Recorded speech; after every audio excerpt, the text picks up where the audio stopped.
Wala sa kanila ang may bahid ng dugo dahil sa tukhan. Wala sa kanilang kasabwat sa pagbulsa ng sako-sakong pera, pinagsamantalaan ang krisis ng pandemya, pinabayaan ang ating mga kababayan na magkasakit at mamatay.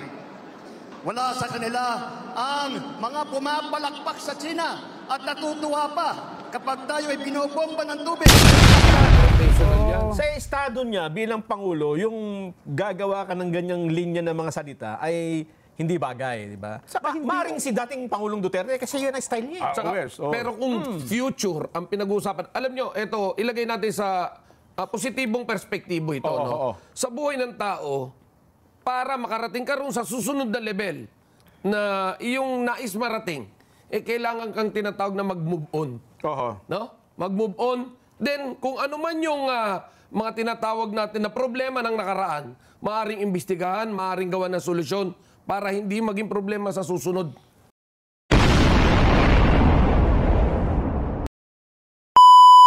Kick-off rally ang mga kandidato ng administrasyon. Sino nasipa?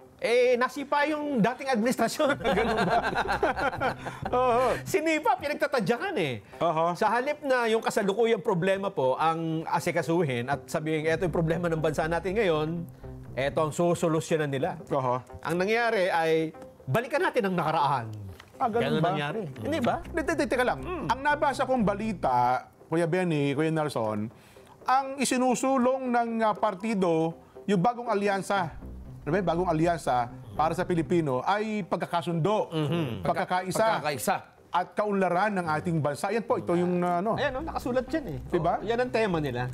Oo nga. Kaya lang, Ba't naiba ba? nung nagsalita na ang Pangulo, ay mukhang taliwas dun sa tema. Kasi ang sabi, pagkakaisa, pagkakasundo, at kaunlaran ng ating bansa. Di tingnan natin. Pakinggan natin ang Pangulong Bongbong Marcos. Nung bang siya nagsalita, ang sabi niya, kailangan nating magkaisa. Kailangan natin ng pagkakasundo. Para tayo umunlad lahat. Kasi yun naman talagang kailangan, ha? Ay, yun ang kailangan. Wala tayong pagtatalo doon. Wala tayong pagtatalo. At yung maganda yung tema, Tama naman. tingnan natin. Ba't ano ba nangyari? Ito. Pangulo.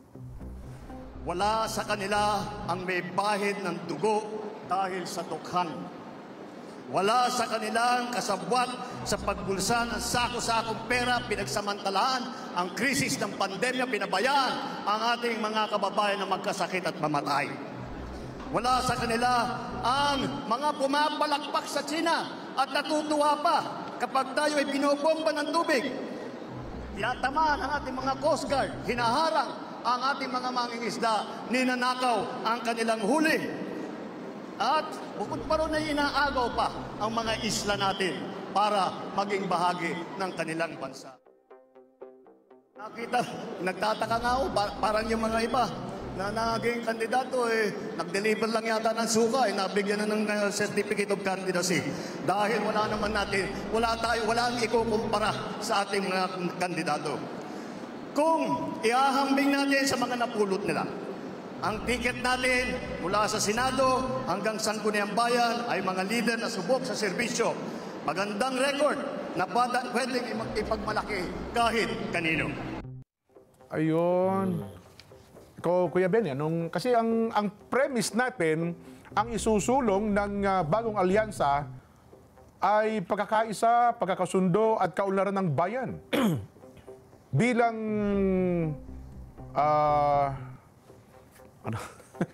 parang bigla naman akong masipahayo sa mga Tapos nung nag-speech, parang sinabi niya, gusto yung away. parang At saka, eto papaumanhin kung sino man ho yung nagsulat ng speech. Kasi alam ko, hindi naman presidente yan. Hindi ganyan si Pangulong Bongbong. Hindi, mahinahon siya. ang Pangulong Bongbong ay diplomatikong tao At saka Hindi confrontational yan. sa estado niya bilang Pangulo, yung gagawa ka ng ganyang linya ng mga salita ay hindi bagay, di ba? Maring si dating Pangulong Duterte kasi yun ang style niya. Pero kung future ang pinag-uusapan, alam nyo, ito, ilagay natin sa positibong perspektibo ito. Sa buhay ng tao, para makarating ka rin sa susunod na level na iyong nais marating, kailangan kang tinatawag na mag-move on. No? Mag-move on. Then, kung ano man yung mga tinatawag natin na problema ng nakaraan, maaaring imbestigahan, maaaring gawa ng solusyon para hindi maging problema sa susunod na panahon. Pero ang nangyari ngayon, parang nung nangangampanya, balikan natin yung nakalipas. No? Ito yung nangyari nung nakalipas, puro masama pa yata yung nasabi tungkol sa nakalipas. Well, ito, para lang magkaroon tayong tamang konteksto, Kuya Benny. Kuya Nelson, ha? Sabi, ano ba sinasabi ng tatlong ito? Kasi po, ito to, ang balita, Nelson, pinangunahan po ng Pangulong Bongbong Marcos ang kick-off rally ng Administration Party Alyansa para sa Bagong Pilipinas para po sa 2025 midterm elections dyan po sa Labag City. Isusulong, tandaan niyo po isusulong ng Administration Party ang mensahe ni Pangulong Bongbong Marcos para po sa una, pagkakaisa, kaunlaran, at pagbabago. Ayun. Kabilang po sa senatorial slate, etc. Bago ang campaign rally sa naharap umano sa malaking hamon ang mga, yun ang background. Pero yun po ang yun po talaga ang gusto ng Administration Party. Inulit ko po, yun ang ating pinagmumulan, na ang layunin, pagkakaisa, kaunlaran, at pagbabago. Nung nagsalita po ang Pangulong Bongbong, parang nabaliktad, hindi kaya, no? Ang sabi niya, hindi, tsaka ito, ito, yung paumanhin nga doon sa sumulat. Hindi ko natandaan dyan kung kailan nangyari na may binombang yung China. Na barko, binomba yung tubig ng yung barko ng Philippine Coast Guard. Sinagasaan yung mga isang Pilipino. Hindi ko matandaan kung sinong Pilipino ang tumawa at pumalakpak pa. Parang nagalit tayong lahat doon. Kagaya ng sinabi ng Pangulo. Meron pa isa na putol ng daliri, di ba? Natawa ng Coast Guard. Ewan ko, kung meron kayo natatandaan na isang grupo o politiko, kandidato o mga dating opisyal ng gobyerno na tuwang-tuwa kapag tayo ay hinaharas ng China. Baka naman may nagsumbong, mahal na Pangulo, yun po siya nung nagtawa. Iwan ko lang. Ipakitama niyo po kung mali kami. Ano sa puntong ito. Para kasing totoong meron talaga di ba? Ako again, Pero kung sakaling ang Pangulong Rodrigo Roa Duterte ang nagsalita niyan, maaaring meron kang...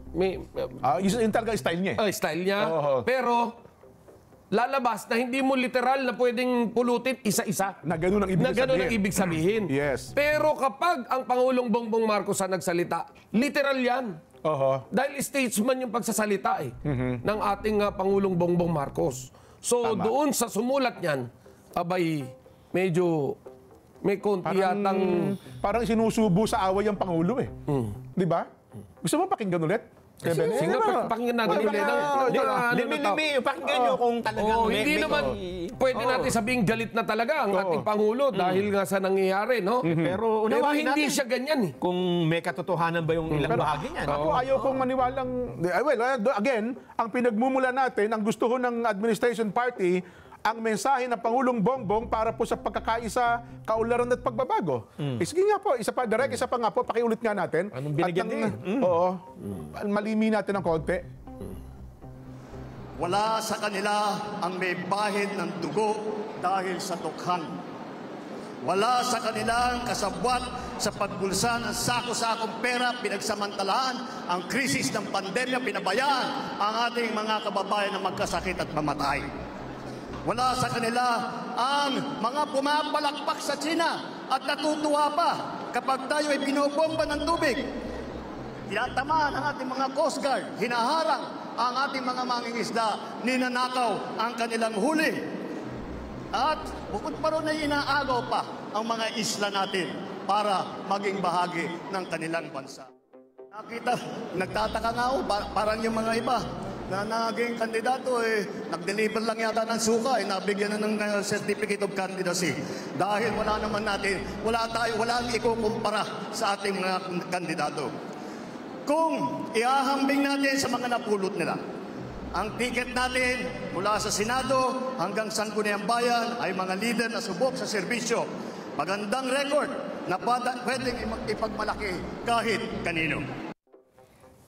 Ayun.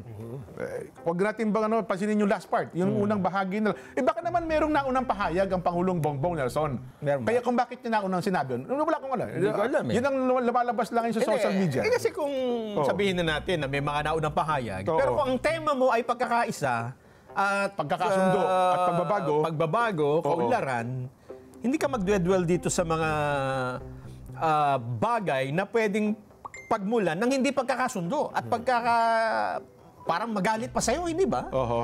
Eh, lalong-lalo na sana kung totoo lahat eh. Hindi ba? Eh, yung sinabi mo na may natuwa at may pumalakpak kapag tayo hinaharap ng tiyan, sino yun? Wala tayong nababalitang ganun pa eh. At saka siyempre, doon sa Jen Benny, nung panahon ng pandemya, wala naman ako nalaman na mga pinabayaan at namatay na mga Pilipino, hindi ba? Pag tinignan mo yung record, mukhang... Namatay kasi na ospital, tapos namatay talaga, pero yung pinabayaan, parang malayo yata sa katotohanan yun. Ha? May nabalitaan ba tayo nung... Kasi dapat alam namin yan dahil nagbabalita tayo araw-araw eh, di ba? Yung mga pagkakataon na yun. Ewan ko At lang. sana yan ang isa sa naging usap-usapan at baka iniimbestigan dapat sa ano yan, sa Quadcom noon, di ba? Eh baka nakikinig yung ating mga kaibigan niya sa PCO. PCO. Di ba? PCO lang. PCO. Ay, hindi nga pala PCO. PCO, Presidential Communications Office. Pakibigyan nyo nga po kami ng tamang konteksto. Baka nagkamali kami. Di ba? Sa bagay nito. Kasi parang hindi ang Pangulo na ang pahayag na maging confrontational Ayun nga. sa pangyayaring ito. Ay, lalong-lalo na kung nagtema ka ng pagkakaisa. di Ikaw, ba? Kuya Ben, si Kuya Ben, matagal itong naglingkod sa administrasyon. Writer ka din, Kuya Benny. Well, Bawa, nagtema ka ng pagkakaisa. Babanat ka ba sa mga dati mong kalaban? Well, alam nyo, siguro ito'y pagpapahiwatig, no? Kung ano yung nararamdaman talaga ng Pangulo. Pero maaaring nadala. Bibigyan natin ng tinatawag na benefit of the doubt. Okay, Yung sumulat. Nadala rin sa kanyang pagsusulat ganon. na medyo pagandahin at medyo palakihin yung... Dramatize eh. i-dramatize. Pero ang masakit dito, hindi po usapin to na magkapit-bahay lamang. Ayun nga. Or kapit-barangay lamang. Ito'y usapin ng buong bansa.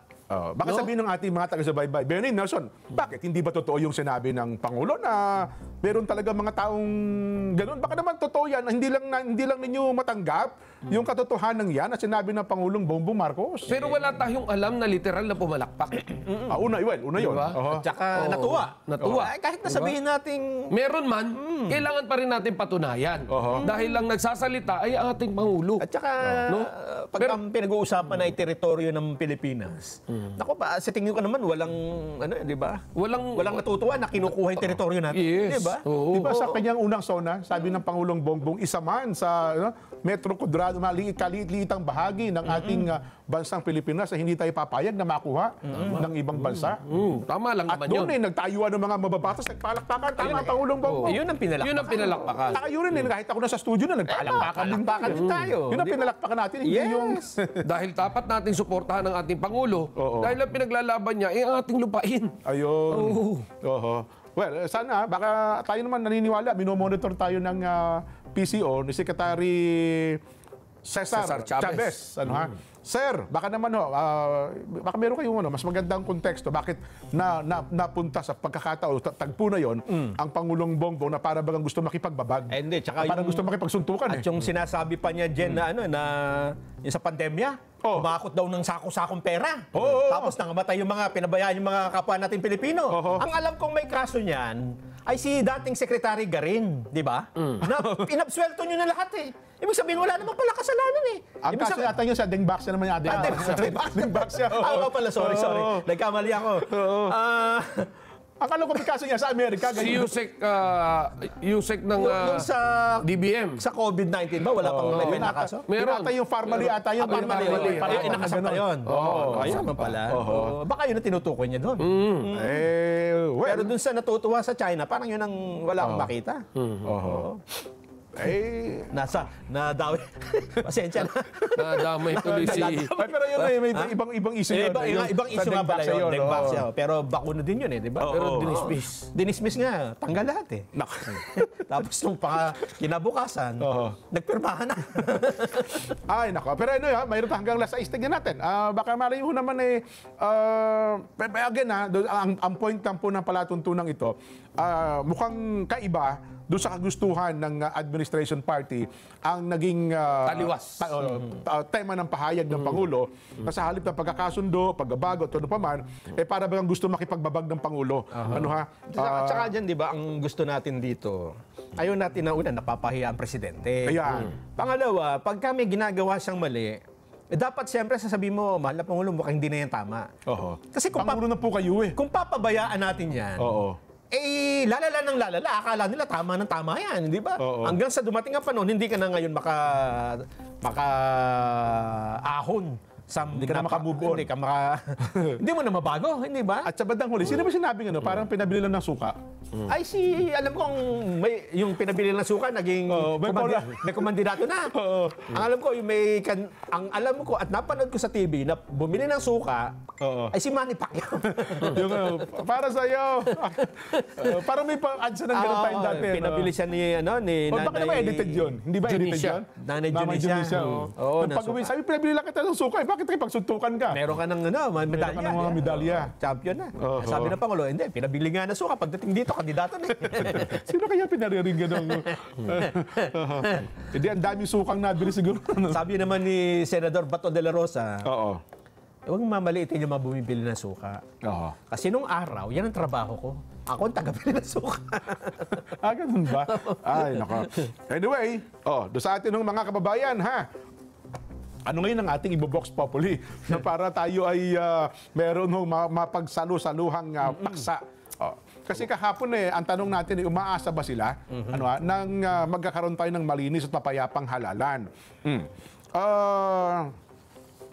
Kasi ayaw naman na sana natin gamitin doon sa kanilang punto na talaga nga bang pagkakasundo, no? At kasi ang ano ko lang kasi unang araw ng kick-off rally yung Kuya Benny, no? So ibig sabihin kung yun yung kick-off yun na ang sasakyan ng lahat ng ano mo. Oo. 'Di ba? Ng buong campaign sortie mo. Baka in naman 90 days. Kung ang gagawin mo puro ganyan, di ba? Oo. Kada kampanya niyo sa bawat bayan, no? Oh. Sino sa inyo mga natutuwa kapag kaaway na, di ba? Puro away ang... Away yan. Hindi ito. Ang hinihintay natin ngayon, paano sasagutin ito nung kabilang panig, ano? Yung kabila naman. Oo. Yung pinaparinggan. Away nga yan, di ba? Kasi sasagot yung kabila eh. Nako. Yan ang ayaw natin mangyari. Tayo kasi, gusto natin sa politika, sana healthy. Hindi po yung... issue lang tayo. Issue-based. At ang dapat na hanapin natin, paano ba maiaahon yung ating mga babayan sa problema? Diba? Agrikultura, number 1 nating dapat sinasagot eh. Presyo ng bilihin. Anyway, saglit lamang ha. Ano natin magiging box populi sa araw na ito? Kasi nga naman nasimulan agad tayo na parang gusto makipagbabag ang Pangulo eh. Baka naman okay lang yun. Baka okay lang sa... Ganun ba? Okay lang ba sa inyo? Oo. Na para bagang gustong makipag-away ng Pangulong Bongbong Marcos. magagalit ang ating mga kababayan ito. Ikaw, Kuya Benny, okay lang ba sa'yo? Hindi Hindi kilalang ganyan ng ating Pangulo. Oo nga eh. Napakababang loob ng taong yan. Kahit na galit na yan, makikita mo ngiti niya, although talagang bitin yung ngiti niya, makikita mong compose pa rin siya. Yun na nga, Kasi yun talaga ang kanyang katawan na parang bagang ang laki-laki na ng kasalanan ng taong kaharap niya, ayaw pa rin niya magalit eh. Kaya matatanda mo nung pinagbantaan silang, di ba? Pagka pinatay niyo ko, papatayin ko kayo, di ba? Nakangiti pa ng Pangulong Bongbong. Papalagan ko na kayo dyan. Pero kinabukasan, sabi niya, huwag tayo mag-impeachment. Di ba? Ganun dapat eh. Ay, nako.